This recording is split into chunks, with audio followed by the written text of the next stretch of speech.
Born in Burma, I grew up in Thailand, lived in the refugee camp before I immigrated to the US.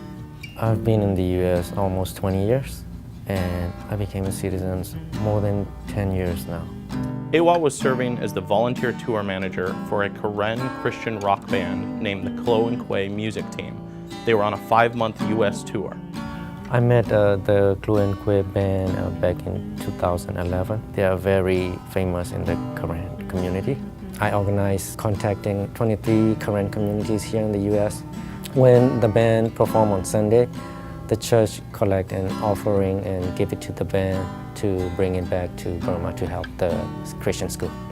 On the evening of February 27th, AWA was driving home from Des Moines, Iowa to Dallas, Texas, and he passed through the town of Muskogee, Oklahoma, where he was pulled over by a sheriff for having a broken tail light. As soon as I saw the lights, I was like, what did I do? I didn't speed because I'm always very careful about my speed.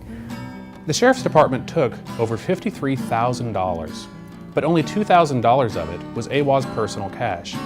Of the remaining money, most of it was going to a Christian school back in Burma. Another $1,000 was going to an orphanage. And the remaining money belonged to one of the band members. AWA's not a native English speaker, and it was a complicated situation to explain. The sheriff wasn't satisfied with his answers about where the money came from, and so, after 6 hours of questioning, and after midnight at the police station, they finally let AWA go and drive home back to Dallas. Despite there being no evidence that AWA was involved in any drug activity, the police kept all of the money. I couldn't believe it. I just couldn't believe it. I didn't do anything wrong. Muskogee County law enforcement are literally taking money from orphans and refugees using civil forfeiture laws. I told the band right away that night while I was at the station. And when they learned about it, they couldn't believe something like this would happen here in the US. Despite the fact that they didn't find any drugs or drug paraphernalia in his car, didn't find any evidence of drug trafficking, and not a shred of evidence that he was involved in anything involving drugs, they still charged him with a crime. I never drink, I never smoke, and now I've been charged with felony like this. It's just wrong. The criminal charge against him is completely bogus. This is an illegitimate attempt to make AWA give up the money in a plea deal rather than fight this obvious injustice. When I learned about the warrant, I was very scared.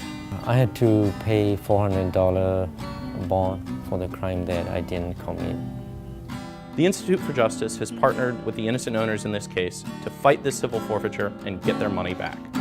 You don't have to be an orphanage, a church, or a Burmese Christian rock band to be a victim of civil forfeiture. But if their money isn't safe, no one's money is safe from forfeiture abuse. After all of this, I just want to get all the money back to the proper owners and preventing something like this happening in the future to other people.